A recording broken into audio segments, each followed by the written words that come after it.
Welcome. In front of me is an EMPORIA Smart 6, and today I'll show you how we can record a screen on this phone. So to get started, pull down your notifications by swiping down from the top of your screen and then swipe down once again to extend the list of toggles. On one of the pages we should have a screen recording toggle, so if you don't see it on the first page you can start swiping to the left. We should have it on one of the pages. Oh, there we go. So for me it's on the middle page. Once you see the toggle, tap on it.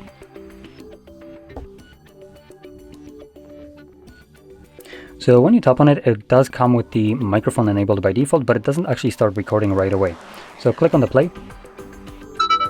You get an obnoxiously loud notification, and from here, whatever you open up will be recorded by the device, though there is a limitation to some applications that can utilize Android feature for security and privacy, though don't be fooled, that's not for your security and privacy. So such an application would be able to block the screen recorder, and screen recorder at that point would be able to record just a straight up black screen, and that's it.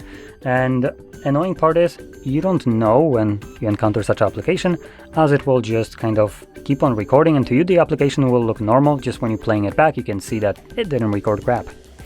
Now once you're done, you can interact with this overlay right here and then click on the square. This will save the screen recording with another obnoxiously loud notification to your Photos application. Now in here you want to navigate to Library and Movies, and you can see here is the screen recording. So with that being said, if you found this very helpful, don't forget to hit like, subscribe, and thanks for watching.